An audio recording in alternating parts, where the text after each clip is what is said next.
Welcome to Ladies Talking Love, Season 2, Episode 14, Speaking Up for Sexual Needs.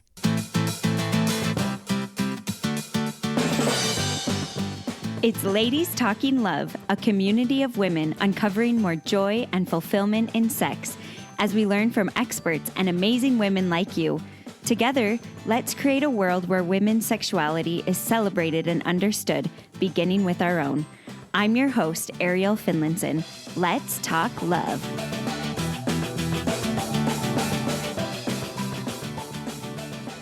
It's been a challenging past couple weeks with all the hard things happening in Ukraine.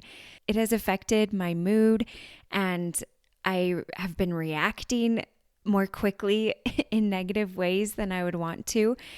And it's been a good reminder for me to speak up for my needs, to be able to speak up and say, I'm having a hard time and I might react more negatively than I want to. This is what I'm feeling. And these are maybe some things that you could do to help me, or that you could do to give me more space so I can be feeling what I'm feeling. And this episode goes right along with that, talking about how to speak up for our needs, especially our sexual needs. But before that, even realizing what our needs are and how we've been silencing them. Amber does such a great job of talking about the ways, especially as women, we often silence our needs. And it can be so hard to learn to speak up for them. And I hate to admit it, even though there were some really good times that I spoke up for myself and told my husband what I needed, there were other times, especially with the feelings around Ukraine, that I didn't share them as much or voice what I was feeling, why I was maybe reacting in negative ways. And this episode is such a great reminder to me to speak up for how I'm feeling and asking for things that I need. Amber A. Price is a researcher, writer, and educator with a focus on authenticity and connection. Her mission is to help women love themselves for who they are so that they can find deeper connection with their partners, family, and friends. She currently lives in Utah with her husband and 4 sons. She has a master's degree in marriage, family, and human development and is currently working on her PhD in the same field. Amber loves baking cookies and drinking hot chocolate daily, even in July.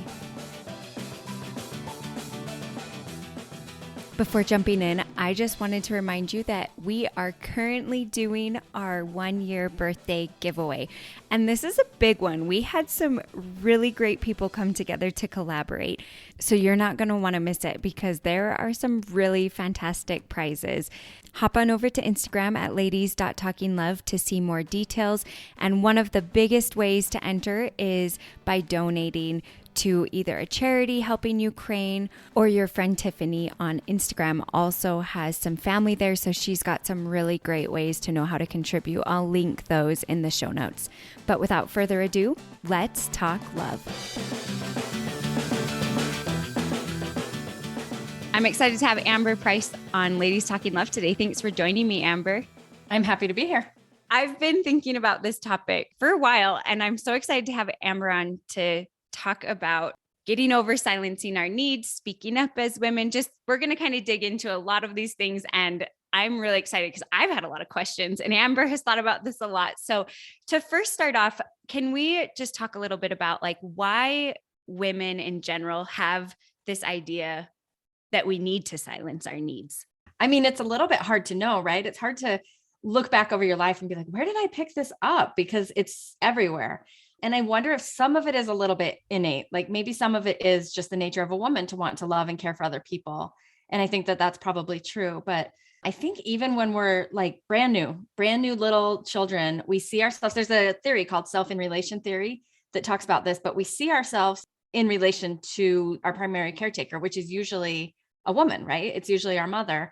And so we see ourselves like as related to her. And so we watch what she does. And what does she do? Well, she cares for other people, right? And so we learn those caring behaviors right out of the gates. And in so many ways, that's such a beautiful thing. I think about, I don't have any girls. I only have boys. So what do I know really? But, and you're a girl. I know. I don't have sisters either, though. I'm mostly surrounded by boys, but I think about little girls who want to caretake even from a little age and want to, pretend they're a mommy and stuff. That's so sweet and so cute. I think the problem comes as we just start to believe that that's what defines a good woman or a good mom or a good whatever, a good wife, is that we have to take care of other people, and that's what makes us worthy and valuable of love. And I think there is a lot of societal messaging around that about, we're kind of told, not explicitly, but we're kind of told what a good mom does. And there's a long list of possibilities, or what a good wife does. And it's impossible to live up to all of those things. And yet, because we believe that we're supposed to, I think we try. And then there's no time left for our own needs at that point, right? And speaking up, just recently, I had this experience where speaking up can be so hard. This is kind of a random quick story, but I play floor hockey with a group of women. Oh, that's fun. And we have it reserved for a certain amount of time, but the group that comes in after us plays pickleball. And sometimes they like to stop us a little early because some of the girls who play floor hockey also play pickleball and set up. And just the other day I was like, I'm kind of bugged by that because I came to play floor hockey and I want to play my full time. Like, pickleball can set up when it's their turn. Yeah. And I voiced this, and I wasn't trying to be rude. I was just voicing my opinion. And the guilt I felt after was like amends. Like, yeah, I shouldn't have said that. Like, it's fine. I can stop 5 minutes early. And then I have this battle because of what I teach and talk about. I'm like, no, I needed to voice what I thought. And if it didn't happen, we'd work whatever out, but it's important to voice what I'm thinking. And it's so innate and ingrained in us. What have you seen? Like, why is it so easy, especially for women, to kind of get in the habit of silencing our needs? Well, I think what you were saying, like not speaking up, sometimes women are seen as like pushy or aggressive when they do speak up, where if a man did the same thing, we don't see it as pushy and aggressive for him. Like, there's just expectations around how women will behave, and it's being the silent and agreeable type sometimes. And so maybe that is where the messages come, that that's what makes a good woman, is being accommodating. And I do think because we want those relationships, women tend to want relationships with other people, right? And so we think, well, I've got to be agreeable and accommodating in order for that person to really love me, in order to be worthy. And if I do speak up, maybe they won't like me anymore, things like that. And I wouldn't want that. So we silence those needs. And I think sometimes talking about our needs, I know for me, sometimes it's scary because it's like, I'm going to bring in conflict. I'm going to have something come up that they're not going to like. And I would just love your perspective. What's the difference between conflict versus, like, some of us may have heard the word contention, which a lot of us are like, okay, contention's bad. I don't want that. But I think sometimes we equate it with conflict. So we're scared to bring up our thoughts because it's like, well, I'm going to bring in this bad feeling, this contention, but maybe it's going to bring in conflict. What's the difference to you? I think those are hard concepts to differentiate a little bit. I actually was thinking about it just back a couple months ago, and conflict is an inevitable part of life. Conflict just means, we don't completely see eye to eye on something. Well, what makes us think that we're ever always going to see eye to eye with somebody or anybody? That's not a normal, natural thing. And we're not going to grow if we never have conflict. In fact, I knew a couple once, and we've probably all known couples like this, who say, we've never had a fight in all the time we've been married. And first of all, I don't believe them. But second of all, if it is true, then somebody's needs are getting really silenced, because that's not normal and natural. So one of them is just stifling. And I would assume it was probably the woman. If this is true, she's stifling any thought she ever has so that they can avoid any sort of conflict. That's not healthy. That's not helpful. There's going to be no growth and no intimacy in that relationship. On the other hand, though, I think contention is when we make it mean, when we put the emotions, the anger, the saying unkind things. You can have a conflict and you can work through it in a constructive way. Contention is just the yucky fighting aspect of it that we don't have to have. Yeah. And I know for me, even with conflict, those emotions arise because it's hard. Conflict can be hard, but I love what you're saying of the yucky emotions. Kind of, for me, I think of contention as more like the anger and outlash and like trying to get at them.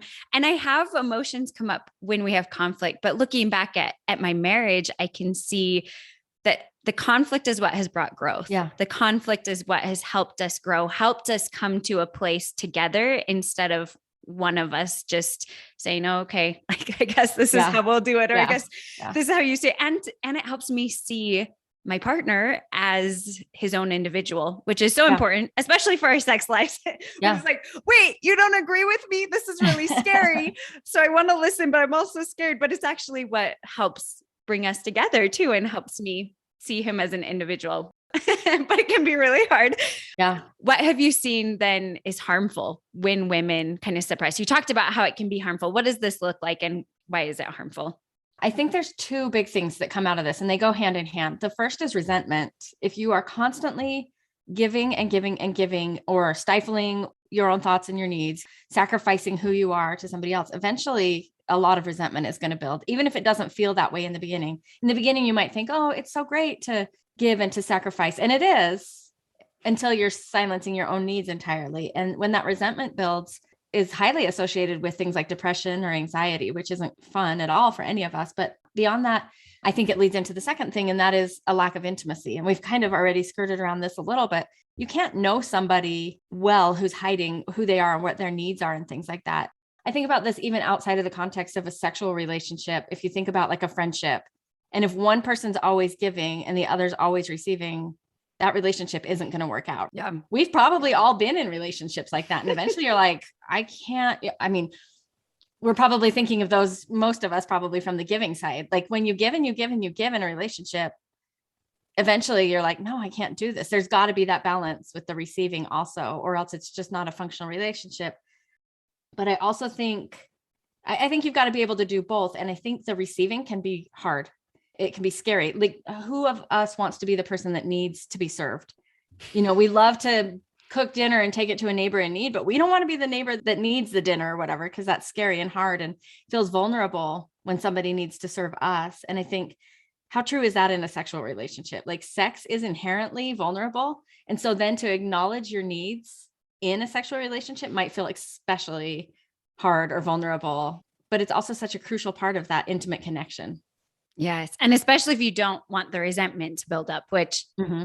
I have definitely experienced in my own relationship, because I was here. I totally silenced my needs. That's what I thought I was supposed to do if I was a good woman.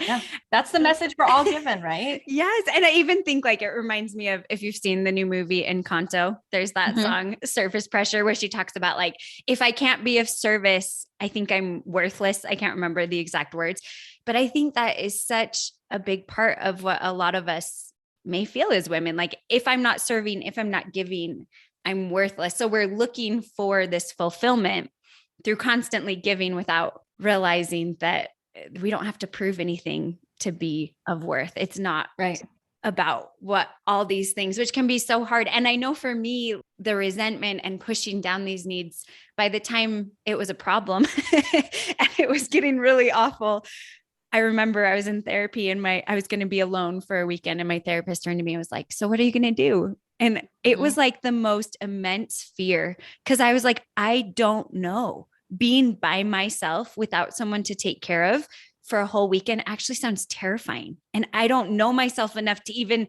have things on my list. Like, I have things on my list, like laundry, right. like organizing, whatever, but like things that are actually going to feed my soul. Like, I don't even know what that is anymore. So how can you even find your needs when they've been pushed down? What are some of your thoughts on that, Amber? I think you're not alone in that. I think that's a pretty common thing for women to find themselves like, oh, I don't even remember who I am or what I like to do or what my desires are. So if we say, oh, well, you need to speak up for your needs in the sexual situation, sometimes it's like, I have no idea what that means. I think maybe the starting ground is just the starting ground, to say, okay, it's okay that I don't know what my needs are, but it's time to figure it out.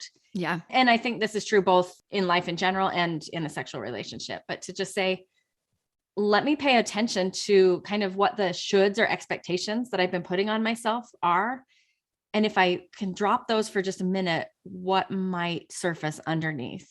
For a little while, it may be nothing. It may be sort of that terrifying moment that you had where you're like, maybe I'm soulless. Maybe there's nothing to me. But eventually I feel like when you can shed those more and more and have some brain space and things, then you start to recognize your needs. And that's true in a sexual relationship too. Yeah. It's going to take some time to just say, I'm willing to explore, and I'm going to be patient with myself as I do this and recognize it may not all come at once. It may take years to come, but I'm willing to take that process and start it. Yeah. And that's one thing I was going to say next. Like, it's been a years process and it's been hard, but now I do a sex podcast. Like, who'd have thought that was Right? what I wanted to do? Yeah. Those needs, I don't even know. But it took a lot of trial and error, just trying things and trying to figure out like, oh, I thought this was something I'd want to do, but I guess not. And also for me, it took a lot of learning that I was more than like a cleaning and cooking and baby making machine. Yeah. And to be valued for me, which I think probably a lot of men in our life value us for more than that. But that's how I saw myself, because my husband worked for a company where he could do laundry there, he could eat there. And I remember when we moved and he started that job, I was like, he doesn't need me anymore. Oh, yeah. It was just this really hard moment of like, he doesn't even need me. And realizing like, oh, it's not about that. Yeah. Yeah. That you are valuable. Yeah. As a person without those things. Yeah. I think also along those lines, sometimes we think it has to look the same for us that it might look for other people. Not that we necessarily know what it looks like for other people, but what we see in media or what we hear about, we think, oh, that's how sex is supposed to look, quote unquote. And maybe it's great for you that way, and maybe it's not, and that's okay. You know, some people might like a slower approach and some might not like it that way, or it doesn't matter what somebody else likes. It's figuring it out between you and your partner. Yes. And being willing to explore that and just not putting yourself in that box or those expectations. Totally. And it takes time, like you were saying, like, yeah, especially sexually, because you might not know anything that you like sexually. So just being able to figure it out and realize is so crucial, but can be so hard. How have you kind of seen taking this balance of, we're going to talk more about sexuality in a little bit, but I wanted to cover this part first. Just like, how do you find this balance of taking time for yourself to be healthy and looking at yourself and understanding your needs, but also looking outward? I think it's such a hard balance because we've been taught our worth comes from looking outward and serving, but I think we have to know ourselves before and be healthy there. So like, how do you balance that, especially in religious cultures where that's really important to look outward and it's a beautiful thing to serve others. But I think sometimes we miss that first piece and standing up for like, I can't serve you right now because I have this need. Like, how do we do that? Oh, that could be a whole days long conversation or several days, but it is so crucial. You're right. I like to think about kind of a spectrum. And if you had autonomy at one end of the spectrum, that being owning yourself, owning your choices, feeling comfortable with who you are, belonging to yourself. And you had relatedness at the other end of the spectrum, which would be belonging to others, you know, having that close connection with others. I think the sweet spot is right in the middle of those two. And we can fall to one side or the other pretty easily. What we've been talking about so far is probably falling too far on the relatedness side, you know, thinking that we have to give and give and give in order to be worthy. You can definitely fall too far on the autonomy side and disconnect from relationships. So I think paying attention to that is important. I think one other area of this, and this is kind of where my own passion lies and my own research, is shedding those expectations of what other people want. I think so often, why might I say yes to somebody who's asked me to do something if it doesn't feel right or if I am too busy? It's because we're trying to please that other person. We want them to see us as valuable and lovable. And we think that only comes if we say yes, because we've got these idealized standards for what we should look like or what we should be like, should in quotes. And we are never going to measure up in everybody's eyes, right? As soon as you say yes to doing that one thing with somebody else, you're going to be falling short in something else, right? If you say yes to volunteering with one thing, then maybe you have less time to spend with your kids or, you know, whatever it is. And so when you're constantly trying to meet the approval of other people, it's always going to be a fight in this. I think you've got to learn to shed those and do what feels right to you in that moment. And that doesn't mean just saying everybody else doesn't matter. It doesn't mean saying nobody else, you know, like it's finding that balance again, but finding it in a way that works for you, that feels good and right to you. And I know this is so different for every woman. Do you have any experiences or things you've seen that can kind of illustrate this? Because it's so hard and it's not a concrete, like, this is how you do it. But I think hearing experiences can really help. So a few years back, I kind of started to want to address this in myself, similar to I think what you've been saying. Like I could see like, oh, I'm really out of balance and I'm just kind of going through the motions of life. Like everything looks good from the outside, but I could feel something lacking on the inside. And I think it was this, I'm doing everything for everybody else's approval and because it's what I'm supposed to do. And I just started to realize I could do better. And I wanted to be a more whole woman and engage more wholly with myself and be a woman that I could be a little bit more proud of. And so as part of that, I set aside the month of September as my get out of your comfort zone month. I just decided I needed to stretch myself and try some new things. And it was, oh, what a month it ended up being. Like I went into it just thinking little things. Like somebody asked me to lead the music at church. In theory, I know how to do that. I can do it. I had never done it, but I was like, no, it's my get out of your comfort zone month. I'm going to do it. So I did it. It was fine. I don't really love doing it, but I did it. Just little things like that I was like, like try a new class at the gym. I think I went to a spin class, which I had never been to. And, just things like that. But this probably wouldn't be the case with everybody's month. But by the end of that month, I had applied to grad school. That's actually the month that it all happened. I started that month without grad school even on my mind. And by the end of the month, I was in the application process and I had started working with a research group and things. It was almost like just taking those little steps forward, all of a sudden just opened up this whole world of possibility to me. And here I am now still in grad school several years later. And I can't say it's been easy. It was not easy. None of this has been easy. So don't think it's going to be easy and don't panic when it feels hard, but it also feels amazing to take that growth and move forward.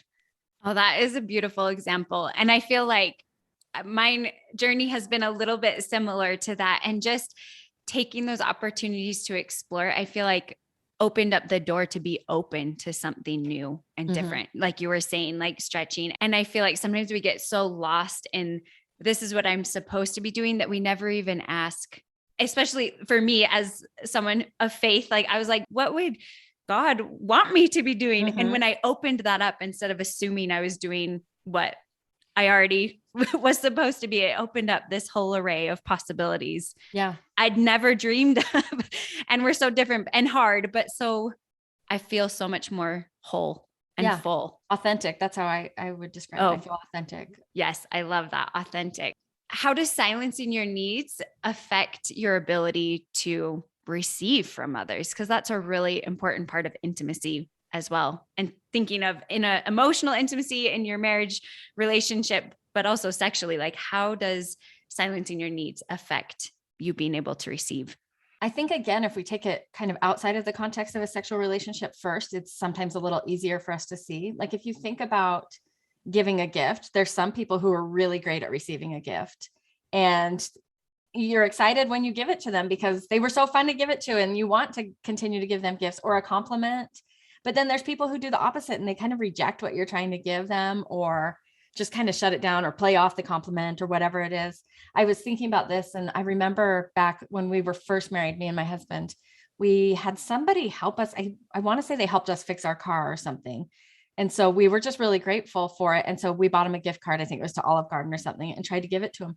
And they would not take it, which I'm sure that they thought they were, like, oh, no, you don't need to pay us back for helping with the car. But we wanted to buy this Olive Garden gift card and we tried to drop it off and they kept returning it to us. And it just got to the place where it was awkward. We wanted to do something nice in return for you and you won't receive it. That doesn't feel great.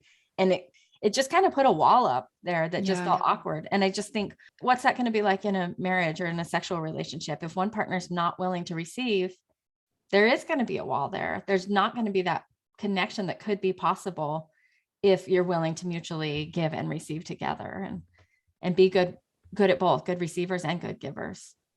Yeah. And I think a big part of that is being able to receive ourselves first. Like I always kind of talk about, like, I don't think we can accept love and be loved until we can love ourselves. What are some of your thoughts on that? Like, how do you get to a place of being able to receive yourself? We talked about your month of exploring and how that led. Was that hard to receive this new you? How did you accept her? Yeah, I mean, we feel vulnerable. And again, I think it's because we have these ideas of what other people might think, right? oh, well, if I lead the music and I screw up, what's everyone going to think? I'm going to feel so dumb, but who's really even watching the person leading the music, right? Like, it's fine. Nobody's out there to get you. And if we can kind of lose that and then take time to discover who we are. And, you've mentioned God in this, ask God, talk to God about who you are and what gifts and blessings you have to offer the world. And then try and know that you're going to come up short. You're going to feel inadequate. I feel inadequate pretty much every day of my life at some point during the day, but you just take that step forward and do it anyway, and find the things that really light you up and bring you joy. And then you're going to want to do it and continue forward. And that can help too. I love that. Okay, let's get into sexuality and flesh this out a little more. So what does this all have to do with sexuality? Why is knowing, accepting, advocating for ourselves, taking care of ourselves, all of these things, like, why is it so important in creating authentic, intimate connection? Well, I mean, in a sexual context, I think you can have a sexual relationship that's fine. Physically, it might be pleasurable for one or both partners. It might be fine, but that's not necessarily the full purpose of sex, right? Sex is supposed to be a really connective experience for people. And so to truly be authentic in that moment, that's when you're going to have that deep connection, when you really are willing to let your partner see who you are and not be worried about the vulnerabilities that you might feel in showing who you are and things. That just takes it to a whole other level.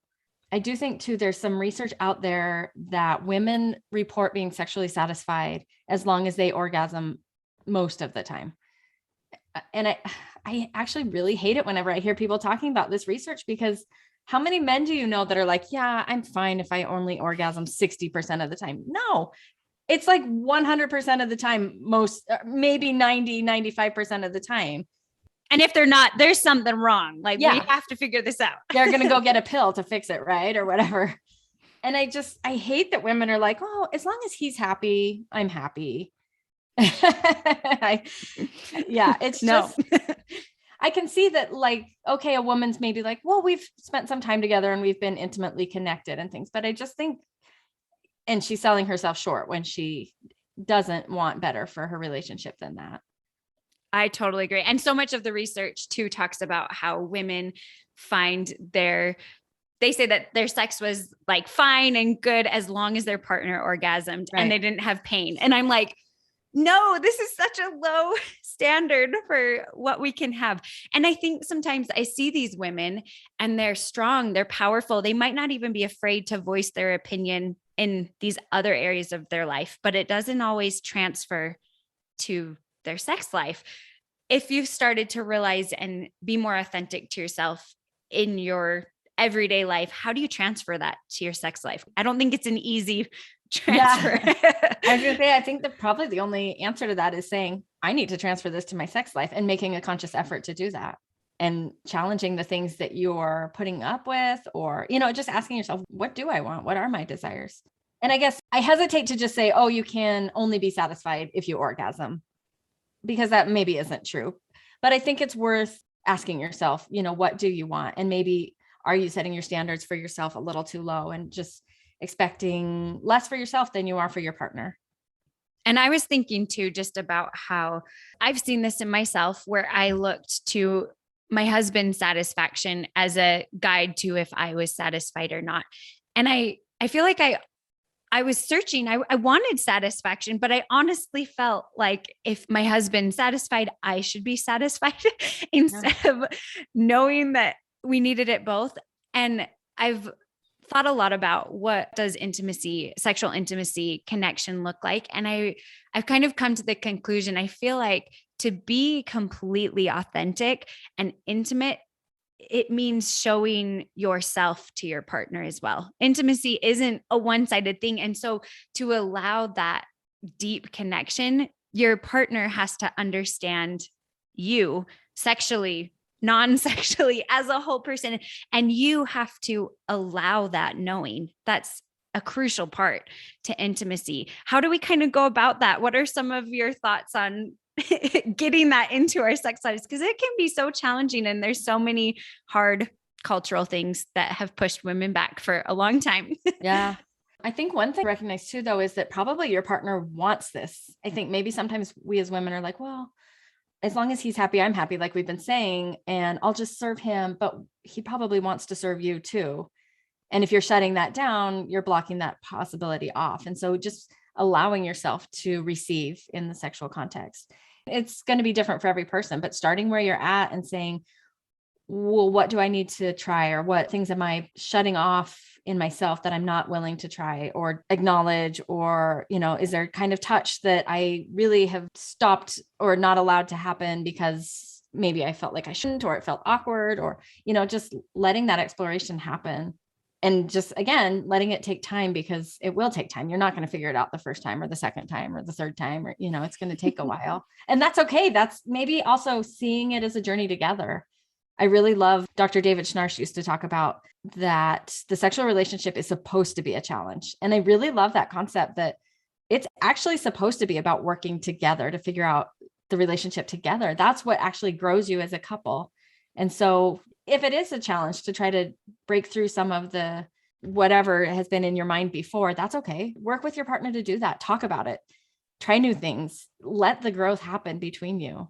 That's such a beautiful comment to think about. And I also really don't like it because I felt so resentful that it's so hard, but I can also see the beauty of it, because I know that, especially for me, I've felt resentful about how much longer women take to become aroused and how much harder it is to figure out what we like to be aroused. But I've thought about it as well. Like David Schnarch was saying, Dr. Schnarch, I can't even say his last name. It's so hard. But it's this possibility, especially as what we've been talking about, women feeling like they're the ones who need to give and give and give and serve. And I think it's this beautiful contrast in our sex life where it's a space that we have to allow the opposite to occur because we take longer, because it's harder. We have to allow the giving of our partner to us, and we have to allow us to receive, which can be really frustrating. And I resent at times, but I also have seen it be really beautiful. Because if I think about it the other way, with all the giving that happens from me, I really don't want to be the one who has to have it be harder to figure out my partner, which maybe is really rude of me to say, but I think it's a beautiful No, it's perfect. It's a perfect, beautiful balance, almost like it was intended this way, you're going to have to learn to change who you are a little bit, to go outside of your nature and stretch and grow and things, and do this together and work together through it. Yeah. And I've asked this on other episodes, but I think this is a really hard question. And so I love getting people's different thoughts and opinions. But how do you kind of broach this with your partner? Like we've talked about, I think most partners, especially if you're in a good, healthy relationship, they want your pleasure. And so we're talking about good, healthy relationships here.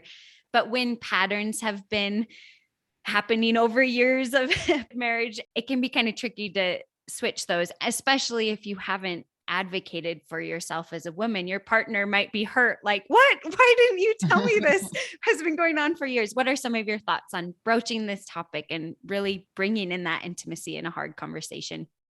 I think maybe if you can just spin it as something that's mutually beneficial. It's not you've been doing something wrong or I've been doing something wrong, but hey, I can actually see something, a potential that might be infinitely better for us. And I'd love to try to get to that place. How can we work together through this to do it? And then, begin to talk through like what some of the challenges have been and how you're willing to accept your ownership in it and to try to change, and maybe just get feedback from your partner on how that can happen for both of you, because your partner's going to see things that you haven't seen too. Yes. And I think especially as women, not being afraid to slow things down or talk in the encounter too. Because I think sometimes it's like, oh, we don't talk during sex. Yeah. But there's that expectation again, right? Like, right. And it's like, hold up, I'm not ready, or slow down. Can we try this? I just was getting aroused and it fell. Yeah. We need to start from square one again, And paying attention, I guess, oh, I was getting aroused and now I'm not. That's just paying attention to yourself too. It's too often women are like thinking about the laundry or the groceries or the kids or whatever. And it can be hard to like focus your brain in, but I think when you can, it makes a major difference too. And the mental energy it takes. Sometimes I'm like, this is so, but yeah, just zoning in, like, what am I feeling in this part of my body, on my vulva, on my clitoris, on my breast, like just really zoning in. I'm glad you brought that up. As we're kind of closing up, what are some tips that you would give to women on ways that they can begin to recognize their needs and start meeting them instead of silencing them? I think the first thing is to just take time to think about how willing or not willing you are to receive in both a sexual context and outside of that. Just think about how you're showing up in the world as a receiver. Are you willing to let other people see that vulnerable side of you that does sometimes have needs or desires, or are there beliefs that you've had about what it means to be a good woman that you need to challenge in yourself? You and I talked before, but I'll put together actually a worksheet that can have some of these prompts that you could sit down and work through and maybe journal about this a little. And then I think what can be really helpful beyond that is taking it to that conversation with your partner that we were just talking about. I feel like I have my own thoughts and opinions, but when I can talk to my husband about things, he adds like a whole new perspective and a whole new depth and breadth that I maybe hadn't thought of about myself, about himself, about the world in general. And so I think, having that conversation about what you're seeing or what you're thinking or what you're wanting to challenge in yourself with your partner can be super beneficial. And then maybe in the next week or two, everyone can try to allow themselves to receive in a way that you don't usually receive. Maybe find one way you can do it just in a general context, and then one way that you can do it in a sexual context, and just, take that baby step forward. That, my September get out of my comfort zone month, like just do one little thing that moves you forward in that and see how it feels and pay attention to that. And then also just do something to care for yourself. Too often we don't do something to care for ourselves. We give and we give and we give. So find something you can do that you love that will care for your soul, so that when you have those weekends away in the hotel, you know what those things are. I can figure something out for myself. I mean, for myself, I love to just lay and read a book. So if you love to lay and read a book, do that. If you love to go for a walk or bake something or, whatever it is, do something that fuels your soul so that you can kind of get more used to that, being a receiver of good things. I love that. And like you said, those are some examples of doing something for yourself to receive, give yourself time. What are some examples of allowing others to give to you and receiving that for that challenge you gave us? Yeah. I know for myself, I find myself sometimes, like if my husband starts doing a chore around the house that I feel like, oh, I should have gotten that laundry done. I keep bringing up laundry, but it's like the never ending task, right? Oh my goodness, it really is. So then I think, oh shoot, I should have gotten that laundry done. I better go help him fold it and put it away. Maybe not. Like maybe I can let him do that. Maybe it's a way that he's sharing love back to me, or it doesn't have to be a chore around the house, because it's certainly not just women's role to do that at home. But there's things that maybe we have it in our mind that it is our role and it is our expectation. Maybe we can let somebody else do that for us and allow them to serve us. It might be our kids doing it, or it might be a neighbor or a friend doing something kind to serve us that we might usually put our guards up and be like, oh, no, I'm fine. I don't need that. But just catch yourself the next time you do that and allow it and see what happens. Oh, I love that. I'm so glad you brought that up, because I find myself too with things like that. Instead of saying thank you, I say, I'm sorry, I didn't do that. Mm-hmm. Just like you're saying, instead of receiving and being like, wow, thank you so much for doing that. Yeah. I'm like, I'm sorry, I didn't do it. Yep. So just flip that on its head. Yeah. And any ideas? I mean, of course, these aren't what people need to do, but what are some ideas of receiving sexually that they could do? Yeah, I think that one's a very personal one, like whatever you like, but maybe it's just allowing your partner to give you a massage and just letting it happen instead of being like, oh, that was long enough. Let's, over to you or whatever, or to touch you or just whatever, and not feeling like you have to immediately reciprocate, or just allowing the time to be served. Thank you so much. Are there any closing thoughts you have? I think my closing thought would be just what I would always want to close with women. You are an incredible human being, and you have needs and you have desires and you have talents and gifts. And when you shut those down from the world, when you silence those needs, the world doesn't get to be blessed by you in the same way that it could. Your marriage isn't being blessed by you in the same way that it could, or your family and friends. So when you can stop shutting those needs down, your voice down, who you are down, the world's going to be a better place for having you in it.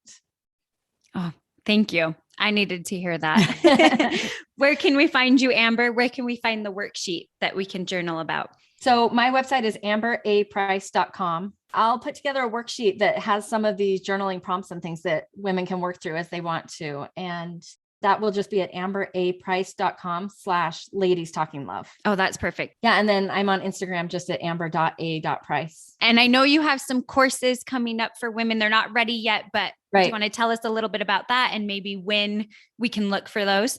Yeah, I'm hoping to launch the first course in May, and it'll be called Authentically You. And it'll be mostly focused around shedding those expectations and the worrying about what other people think so that we can gain more connection and intimacy in not only our marriages, but in all of the relationships we have in life. And then down the road, my husband and I haven't told anyone about this yet, but he's a chemist. And so we were like, we've got to do something together with, he's got a PhD in chemistry. I'm working on a PhD in marriage and family. And so we're hoping to create a course called Chemistry in the Bedroom and have a little bit with some chemical demonstrations and then some sexual topics that go along with it. So that'll be coming down the road a little bit past May also. Oh, that's amazing. I'm looking forward to that. Thank you so much for coming on today, Amber. Yeah, thank you for having me. I hope that this episode helped you realize some of the ways that you may be silencing your needs. I know this is something that I have struggled with a lot in my life, and I felt like I was being good. I was being a good wife. I was being a good mom. I was being a good woman when I would sacrifice and sacrifice and sacrifice. And it's not that sacrifice or serving others is bad, but it all has to be done in order.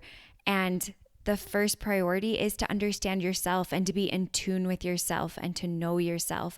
And then when we are there, then we can willingly choose to give of ourselves in ways that are healthy and also be able to say no when it's not a good fit and it's not maybe healthy. And then there might be times where it might be hard, but it's a good sacrifice that we're willing to give. And I think it's such a hard journey, but opening that up, opening a space for you to be able to ask, am I really meeting my needs? Have I discovered what is good for me? Do I know what I'm doing to take care of myself? And even asking the question of what could I be doing more? And I don't mean that to be like, you need one more thing to do, but like, what could I be doing that fills me up, that really fills me up in a way that there's more of me for the important things in my life, being a mother, being a partner, serving in the community. And I found as I've really dived in and found my need, and my needs have included things I would have never imagined, going back to school, finding a way that I can be growing myself, but also contributing and hopefully helping women who have experienced what I've experienced or others who are struggling in similar ways to grow and find joy in their sex life. Who would have thought? I would have never thought that that would be my need of what would fill me up. But as I've done that, I feel like there's more of me. I'm more whole. I'm more authentic, as Amber said, to then give myself in these other areas. And I'm better in them than I was before because I've become authentic with myself and really honored myself. And I'm not silencing those needs anymore to be a good wife or a good mom, in quotes. I hope that you learned some good things, and make sure and check out the link in the show notes that has Amber's worksheet to kind of work through some of the things that we talked about today. And also make sure and head over to @ladies.talkinglove to check out the giveaway. There's only a couple more days left, and I don't want you to miss out. As always, thanks for talking love. Thank you to all of you who listen and join me on this journey, and to our Ladies Talking Love team who make the podcast possible. Thanks to our sound wizard, Kimberly Demers, our newsletter guru, Lauren Barton, and our miscellaneous task whiz, Jana Norman. As always, thanks for talking love.